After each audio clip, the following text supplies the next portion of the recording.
YouTube, what's good, guys? It's your boy Titty, and I'm back again with another video from Fantasy Good Sports, guys. And today's video is going to be on my Week 13 waiver wire ads, guys. Now listen, make sure you hit the like button and subscribe to this channel. This is cutting edge content. I said what I said. This is cutting edge content. So before I begin, guys, I want to let you know most of these guys that I'm mentioning should be on your waivers, but I might mention a couple guys that I believe is already picked up. And so if you got any questions, just put it in the comment section and let me know. But a lot of these guys that I'm going to mention are kind of like, they probably are on your waivers. So I didn't want to go some of the borderline guys because a lot of us don't have access. We play in 12-team leagues. But if you're in 10-team leagues, maybe you can go up a tier and just put the question in the comment sections. Okay, so let's begin. The first guy I want to talk about is a quarterback. I got two quarterbacks for you today. The first guy is Bryce Young. I think he's a great streamer. You see what he did against Kansas City, which is one of the best defenses in the NFL. He's been playing good the last 3 weeks since he got benched and he came back. So let's put some respect on Bryce Young's name, and you can stream him. So if you like the matchup, or you got bye weeks or whatever injury, whatever you may have, if you had Gardner Minshew, go to Bryce Young, right? So especially if you're in Superflex. In Superflex leagues, Bryce Young is the guy that could be on your waivers. All right, let's move on to my second quarterback. My second quarterback that I want to talk about for Week 13 waivers is going to be Derek Carr. Yes, Derek Carr. Now, listen, guys, I don't think Derek Carr have a lot of weapons, especially with Rashid Shaheed going down, but he's been a solid quarterback. He's been a solid quarterback. So with Alvin Kamara, MVS, Taysom Hill, those guys can keep him probably as a borderline top 12 guy. So I think Derek Carr is a good streamer, and you can pick him up, and he has a good favorable playoff schedule. All right, let's move on to the running backs. The first running back that I want to talk about is going to be Gus Edwards. Now, we know that J.K. Dobbins went down last night with a knee injury. We don't know how bad it is. I don't think it's bad, but maybe they sent him out a couple weeks. If they do, Gus Edwards is the guy that's going to get the goal line carries. So you're just playing Gus Edwards for the honey touches. You're not playing Gus Edwards to be a top 5 running back. So falling touchdown is what you need when you start guys like Gus Edwards, and I believe he can do that. This offense is playing a lot better. Justin Herbert is playing elite. The coaches are calling really good plays. They just ran into a little bit of a better team with Baltimore. So I like Gus Edwards this week. The second guy I want to pick up, and I've been talking about this guy in several videos, is going to be Kenneth Gainwell. The main reason why I want you to pick up Kenneth Gainwell, I don't believe that Saquon Barkley is going to be playing 100% of the snaps like he's, and maybe not 100%, but his usual snap percentage. I don't think he's going to be doing it in the playoffs. I think this team is going to have everything sold up for us in the NFC East and also as the number 1 or number 2 seed. And so they're going to rest guys like A.J. Brown and Saquon Barkley to keep their injuries risk down. And so I think maybe Kenneth Gainwell might be a better play for you in Week 17, depending on what they say about Saquon Barkley. They might not even suit up Saquon Barkley. So that'll be an easy play for Kenneth Gainwell, and you won't have to bid on him for Week 17 when everybody announced that. You will already have him stashed. So pick up Kenneth Gainwell. Let's move on to the wide receivers. And remember, guys, hit the like button, subscribe to the channel.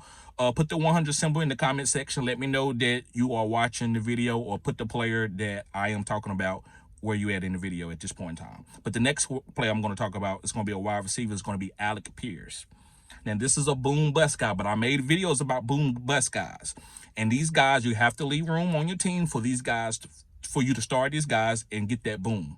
So Alec Pierce is one of these guys that has a great rapport with Anthony Richardson that I believe that can score a lot of points off 1 or 2 plays. So I like Alec Pierce. You can pick him up. Another guy that I got to mention is going to be a wide receiver from the Pittsburgh Steelers. Is going to be Calvin Austin. Now, it's not great far as his target share and stuff, but his big playability is there, and it's a boom bust guy.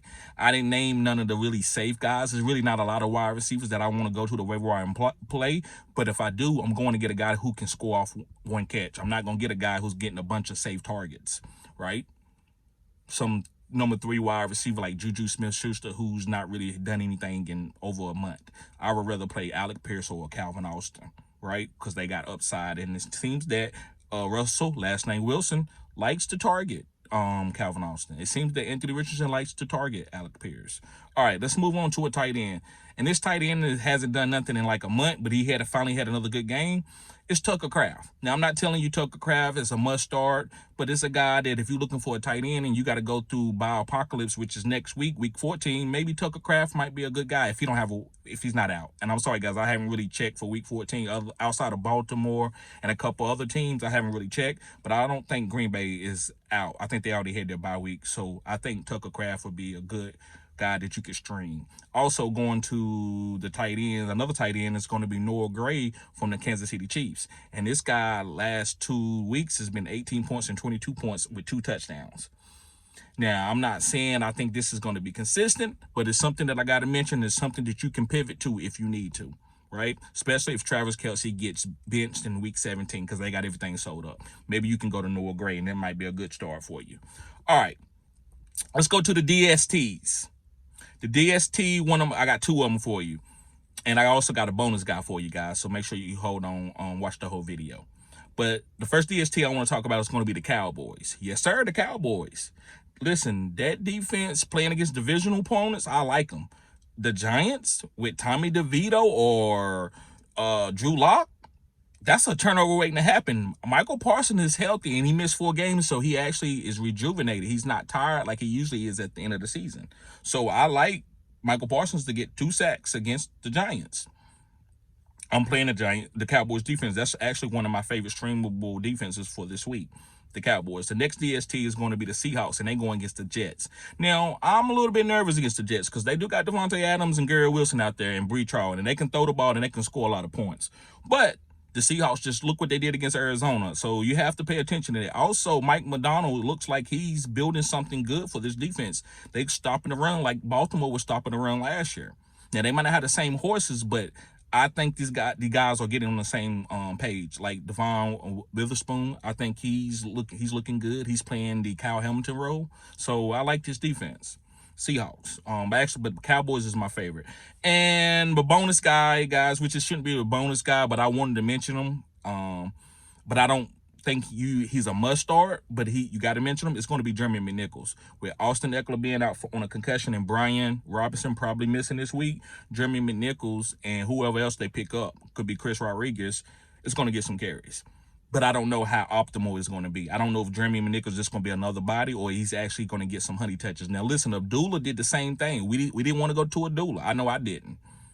But he did good. He was a good fantasy start. So maybe Jeremy McNichols can pull the same thing out, right? Maybe he can come out and he's on a better offense than Amir Abdullah. So maybe he can give you 10 to 15 points, which is a great floor for fantasy football.